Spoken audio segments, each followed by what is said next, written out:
Hey guys, what's up? So as you can see, I'm hands-free again. Got some things figured out. Okay, we're making this work. I got some lighting going on back here, so hopefully my video quality goes up. I can already tell by looking at myself on the screen here. 10 times better. So, of course, we're gonna talk about something controversial because that's what I do. Alright.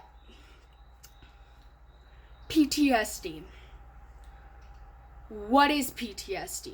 Now, I am diagnosed with PTSD due to the sexual assault and other abuse that I received from the guy who assaulted me. Just kind of like led up to that. He would drag me around by my hair in middle school. He tried to tell people we were dating, tried to tell people we were married once we got to 9th grade. And then in 9th grade, decided that he was going to try to force sex on me. I'm not going to go too into detail because I don't want it to be triggering for someone else, but you get the idea. So, what causes PTSD? PTSD is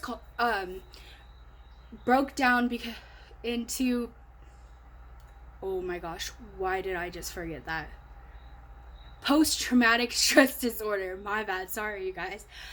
Post-traumatic stress disorder. So what this means is you had this really bad trauma and it's still stuck with you. So for me, this looks like when I hear or see someone who looks even close to him, panic attack. Boom. Doesn't matter where I am, who I'm with, it sends me into a panic attack. So yeah, that super sucks though. I have flashbacks. So these are very common with people who have PTSD. You just have to know,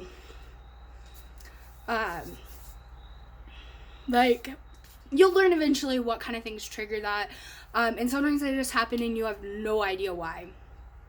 It sucks, but that's part of the reason it is such a problem, The other thing for me is dissociation.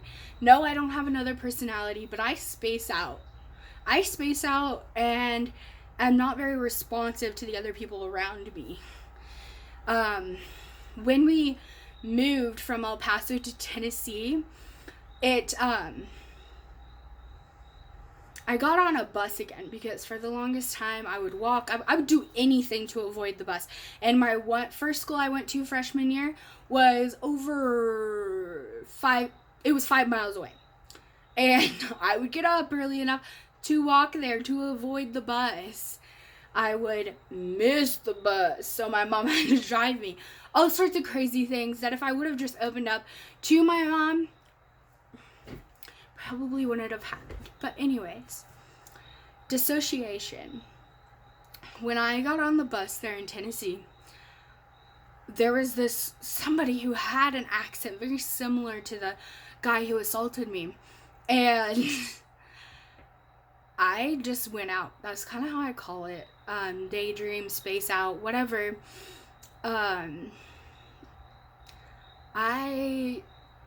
The girl that I had just made friends with that week, because I was new, she was new, kept saying my name over and over and over again. And apparently I was just completely unresponsive. Finally, she got my attention, and it took me a little while to realize what had just happened, and her telling me kind of how I was responding and asking me, am I okay? Like, do we need to call your parents? Whatever. That was the first, really vivid, dissociation that I remember. Like I said, I don't have the, separate personality. It's just more like I'm spaced out, The other thing that is very important for people who have PTSD is to have a safety plan. So what this means is, am I out of control? Am I here where it's all good and all that? Or am I over there where I may be a danger to myself or someone else, and gauging that before you get into that far in is good. So like if you have a little chart for yourself that you have in your desk or whatever, and if I'm thinking like this to this, I'm still okay, I'm gonna do X, you know.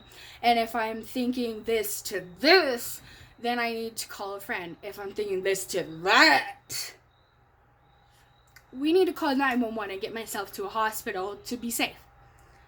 Having people that you can talk to who are aware of your situation and are willing to talk to you about that situation can be very helpful. I have had several friends who just let me open up to them, you know, and they opened up to me, and it definitely a great relationship. I do unfortunately have some friends who also experienced assault, and I wish that I could take that from them and that wasn't partly what we bonded over, but we're so close now. I just love her. Anyways.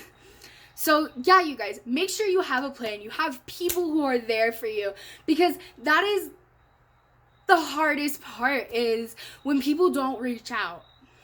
You also need to know that you may need counseling and possibly medication.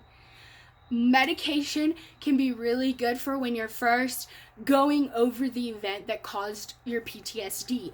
So, for example, like after I was sexually assaulted and my anxiety got really bad, they put me on an antidepressant / SSRI. I'm not exactly... Anyways, and they did that to help me be able to better deal with the extreme anxiety that I was going to experience when revisiting the event, you know. So sometimes it can be good, and then slowly as you learn healthy coping skills, you can kind of cut back sometimes. Or if you realize, no, I don't want to go back there, I'm not doing that again, then keep going, girl or guy, because this happens to men and women, and not just soldiers. Not to say that the soldiers and their sacrifice and their PTSD is any more or less valid. Do not get me confused as far as that. I just want to make that clarification. I have seen so many soldiers that are affected by it, and it's horrible. 4th of July, New Year's is like a nightmare for them. So, you guys, I know this was kind of not a bubbly subject or anything like that, but thank you for watching. Like, comment, subscribe. If you have any questions, you need some more information, go ahead and let me know, because I don't mind.